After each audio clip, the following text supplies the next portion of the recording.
Welcome বন্ধুরা, তোমরা যারা 2024-এ আইটিআই ভর্তি হওয়ার জন্য আইটিআই গ্রুপ ই অথবা আইটিআই গ্রুপ এম যে কোনো একটাতে অ্যাপ্লাই করে থাকলে ইতিমধ্যেই তোমরা জেনে গেছো যে আইটিআই ই গ্রুপ অথবা এম গ্রুপের জন্য কিন্তু মেরিট লিস্ট পাবলিশ করে দিয়েছে। আর পাবলিশ করে দেওয়ার পরবর্তী স্টেপ খুব গুরুত্বপূর্ণ স্টেপ। এখানে তোমাকে চয়েস ফিলিং করতে হবে, কোন কলেজে কোন ট্রেডে কতটা সিট আছে, এইসব চারিদিকে তোমাকে ধ্যান রেখে কিন্তু আইটিআইয়ের যে চয়েস ফিলিংয়ের অপশানটা আছে সেটা কিন্তু তোমাকে চয়েস ফিলিং করতে হবে। এটা একটা খুব গুরুত্বপূর্ণ ব্যাপার। যদি তুমি ঠিকঠাকভাবে করতে না পারো তবে কিন্তু তুমি কলেজ না পেতেও পারো। হয়তো তোমার র্যাঙ্ক কম এসছে, তুমি চয়েস ফিলিংটা ঠিকঠাকভাবে করতে পেলে না বলে তুমি আজকে চান্সটা পেলে না। চয়েস ফিলিংটা খুব একটা ভাইটাল ব্যাপার। এখানে চয়েস ফিলিংটা করার জন্য তোমাকে ল্যাপটপ হোক, কম্পিউটার হোক বা তোমার ফোন হোক, যে কোনো একটা ডিভাইসে এসে প্রথমে তোমাকে সেখানকার ব্রাউজারে চলে আসতে হবে, ঠিক আছে? তো সেখানকার ব্রাউজারে চলে আসার পর তোমার কাছে এরকম একটা পেজ চলে আসবে, যে তুমি এখানে টাইপ করবে West Bengal state counselling for vocational training, অথবা লিখবে WBITI। এটা লিখে সার্চ করলেও চলে আসবে। এটা লিখে সার্চ করার পর প্রথমে তোমার কাছে যে ওয়েবসাইটটা আসবে দেখতে পাবে WBSCVT, অথবা এটা লিখে সার্চ করলেও পেয়ে যাবে।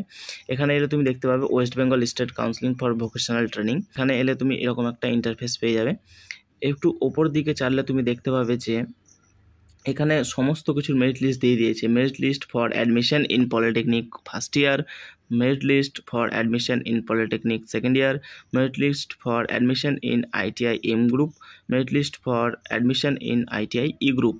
তো দেখতে পাচ্ছ তোমাকে এখানে মেরিট লিস্ট বেরিয়ে গেছে। এখন তোমার পরবর্তী যে ধাপটা আছে সেটা চয়েস ফিলিংটা করতে হবে। তো চয়েস ফিলিং করার জন্য তোমরা এখানে অলরেডি রেজিস্টার্ড এই জায়গাটায় তোমার ক্লিক করতে হবে, সাইন ইনে। তো এখানে তুমি ক্লিক করলে এরকম তোমার কাছে একটা পেজ চলে আসবে, ঠিক আছে? এখানে তুমি তোমার মোবাইল নাম্বারটা দিয়ে দিবে, এখানে তুমি তোমার পাসওয়ার্ডটা দিয়ে দিবে। তোমাদের পাসওয়ার্ড তো তোমরা সবাই জানো, তোমাদের যে বার্থডেটা আছে, ডেট অফ বার্থ, সেটা এখানে বসাতে হবে কোনো রকম স্পেস অথবা কোনো রকম স্ল্যাশ ছাড়া। তারপরে যে ক্যাপচা কোডটা আছে সেটা তোমাদের এখানে করতে হবে, ঠিক আছে? আমার তো দেওয়াই আছে, তার জন্য এখানে আমি শুধুমাত্র ক্যাপচা কোডটা দিয়ে দিচ্ছি। লগ ইন করে নেবে। ওই পেজে লগ ইন হওয়ার পর তোমার অরিজিনাল প্রোফাইলটা তোমার কাছে শো হয়ে যাবে। তো অরিজিনাল প্রোফাইল শো হয়ে যাওয়ার পর তোমার কাছে এরকম একটা ইন্টারফেস চলে আসবে। দেখবে তুমি আইটিআই ই গ্রুপে যারা ফর্ম ফিল আপ করেছিলে তাদের কিন্তু এখানে পেন্ডিং কিন্তু একটাও দেখাবে না, তাদের কিন্তু সবগুলো কমপ্লিটেড দেখাবে, ঠিক আছে? র্যাঙ্ক কার্ড ডাউনলোড করার জন্য বলবে, চয়েস ফিলিং করার জন্য বলবে। যেমনটা দেখো এখানে আমি আইটিআই গ্রুপের এম গ্রুপে ফর্ম ফিল আপ করেছিলাম, তার জন্য আমার এগুলো সবগুলো কমপ্লিট দেখাচ্ছে। Application status complete, document status complete, payment status complete, verification status সেটাও কমপ্লিট। র্যাঙ্ক কার্ড দেখো, র্যাঙ্ক কার্ড এখানে ডাউনলোড করতে বলছে আমাকে। এখানে চয়েস ফিলিংয়ের যে স্ট্যাটাসটা দিয়েছে সেটা এখন কমপ্লিট করার জন্য আমাকে সিম্পলি এখানে হাত দিতে হবে। হ্যাঁ, তো এখানে হাত দেওয়ার পর এরকম একটা ইন্টারফেস চলে আসবে। তো এখানে তোমরা দেখতে পাবে যে এরকম একটা তোমার কাছে পেজ চলে আসবে। এই পেজটার অর্থ হচ্ছে তোমরা এখানে খুব ভালো করে লক্ষ্য করলে দেখতে পাবে যে বাম দিকে একটা ঘর আছে, ডান দিকে একটা ঘর আছে। বাম দিকের ঘরটা সম্পূর্ণ ভর্তি আছে আর ডান দিকের ঘরটা ফাঁকা রেখেছে শুধুমাত্র তোমার জন্য। দেখো এখানে অ্যাভেলেবেল আইটিআই ফর টেড, এটা বাম দিকের ঘর, মানে কোন কোন কলেজ অ্যাভেলেবেল আছে তোমার জন্য।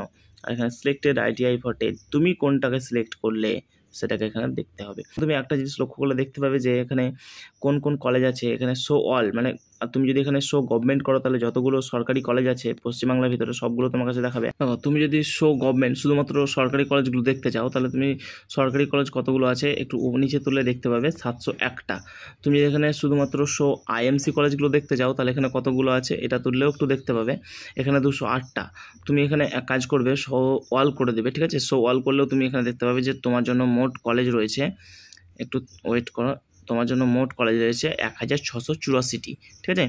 তো এরকমভাবে তোমরা দেখতে পাবে।